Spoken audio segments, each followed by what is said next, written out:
আসসালামু আলাইকুম, কেমন আছেন সবাই? চলে আসলাম আরেকটি ভিডিও নিয়ে। তো এটা হচ্ছে মিষ্টি গাছের আম। এই আমটা খুবই মজা। এখন আরও বড় হবে, তারপর পাকবে, তারপর খাওয়া যাবে। আর অন্যান্য ৪-৫টা গাছ আছে, সেগুলো হচ্ছে টক মিষ্টি। আর সেগুলো বাহিরের দিকে, ওগুলো হচ্ছে রাস্তার মানুষই এক সময় পেড়ে নিয়ে যায়। আর ঝড় বৃষ্টি হলে তো পড়েই।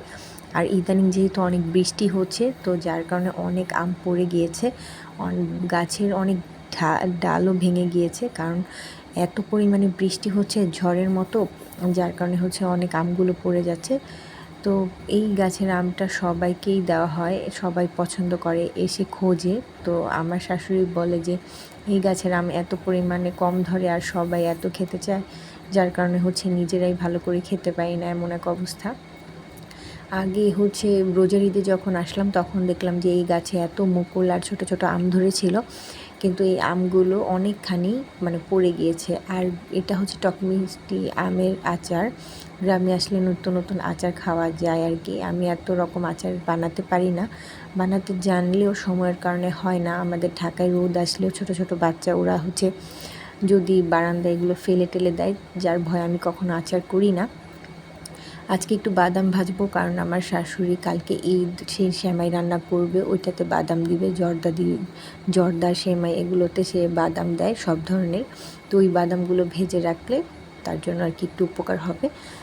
আর এখানে আমার হাজবেন্ড সিঙ্গারা নিয়ে আসছিল। সিঙ্গারাগুলো খুবই মজা ছিল, একটু ডিফারেন্ট, কিন্তু দেশের তো, গ্রামের বাড়িতে অন্যরকম সব জিনিস খেতে পাওয়া যায় আর কি।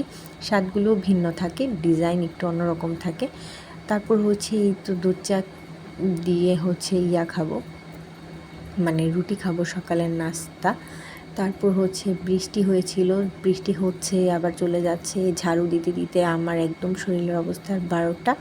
তারপর বাচ্চাদের জন্য দাদা বাজার থেকে আসার সময় চকলেটও নিয়ে আসছিলো। দুপুরে হচ্ছে খাবো, এটা হচ্ছে লাউ দিয়ে ডিম দিয়ে ভাজি, তারপরে পাঙ্গাস মাছ ভুনা, ঢেঁড়স দিয়ে ডাল চচ্চড়ি। তো এত কিছু একসাথে খাওয়া হবে না। আর আমি ডালটা একটু কমই খাই, শুধু মাছ আর ভাজি দিয়ে খাবো। আর কারেন্ট ছিল না, যার কারণে হচ্ছে একদমই অন্ধকার একটা অবস্থা। তারপর খেয়ে নিব, বাচ্চাদেরকে খাওয়াবো, সব কিছুই করবো একসাথে। আর গ্রামের বাড়িতে আসলে বাচ্চারা একটু ঘোরাঘুরি বেশি করে, খাবার খেতে চায় না।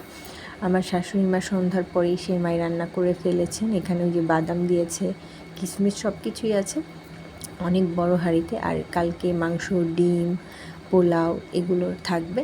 মুরগি আনার কথা ছিল, মুরগি মনে হয় থাকবে না, কারণ অনেক সময় দাওয়াত থাকে। তারপর হচ্ছে অল্প বেশি করে রান্না করলে সব বাসি হয়, তো যার কারণে হচ্ছে সব কিছু। এটা হচ্ছে লাচ্ছা সেমাই, এটাতেও সবাই খেয়েছে, সন্ধ্যার সময় সেমাই রান্না করা একবার খাওয়া হয়ে গেছে অলরেডি। তো আমাকে বলতেছিল খাওয়ার জন্য, পরে আমি ভাবলাম যে সেমাই খেলে আর ভাত খেতে পারবো না, তাই আমি আবার হচ্ছে ভাতই খেয়ে নিছি। যদি রাতে ক্ষুধা লাগে তাহলে আমি একটু সেমাই খাবো। আর সেমাইতে যতই